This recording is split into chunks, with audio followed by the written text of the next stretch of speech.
me show you the most insane moment of the otherwise boring and useless debate between fellow Republican primary losers Ron DeSantis and Nikki Haley. Here it is. Some Israeli cabinet officials are pushing for the mass removal of Palestinians from Gaza. Governor Haley told CNN last week she does not support that. Do you? So we got to support Israel in word and in deed, in public and in private. And they need to be able to finish the job. Joe Biden is kneecapping them.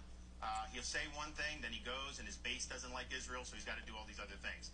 This is a time to recognize that they suffered the most deaths of Jews, murder of Jews, since the Holocaust. Hamas wants a second Holocaust. They want to annihilate the state of Israel. So I think to be a good ally, you back them in the decisions that they're making with respect to Gaza. Governor DeSantis, 15 second clarification.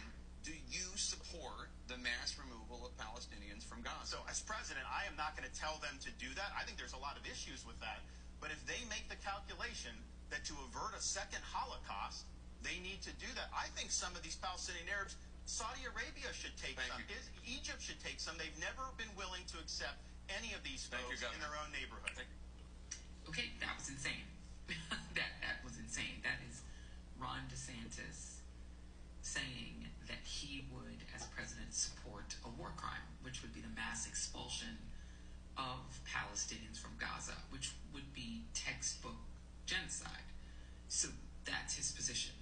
So, just to be clear, what we're saying is that for voters who care about the issue of Gaza, the choices are Joe Biden, whose policies a lot of people find extremely morally questionable when it comes to his all-out support for Israel, but whose stated policy is no expulsion, that there can't be expulsion, and that there should still be a push for a two-state solution. Whatever else you think about Biden's policies, that is his stated policy, that there should be no expulsion in a Palestinian state. So there's that on one side, and on the other side, the alternatives to Trump are DeSantis and Nikki Haley, who both essentially say expel all the Gazans you want, commit whatever war crimes you want, we're cool with it. Or Donald Trump, who God knows what his policy would be, but one could simply guess based on his Muslim ban that it wouldn't be nothing nice for the Palestinian people. So those are the choices on the table. Very good to know for voters for whom this is a voting issue. Tell me in the comments after hearing that, and those that are the spectrum of your choices, because let's remember RFK Jr. is even further to the right than Biden when it comes to the issue of Israel and Gaza. What are y'all going to do if this is a voting issue for you? What's your plan? Let me know in comments. And if you're not following, please hook me up with a follow, and let me know what you think. Let me be clear. You don't have to get down in my comments and tell me shit about whether or not you're voting for Joe Biden now that you know this factual information that's being delivered by Joanne Reed. I don't care at this point what you do. I'm just here bringing you the facts.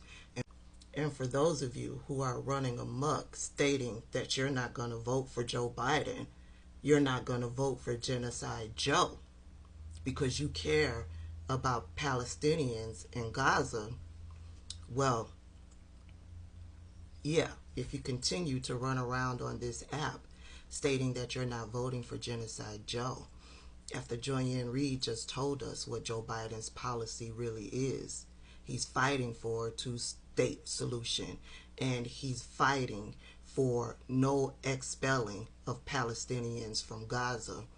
Well, then we know you're ignorant and you really don't care about Palestinians or Gaza.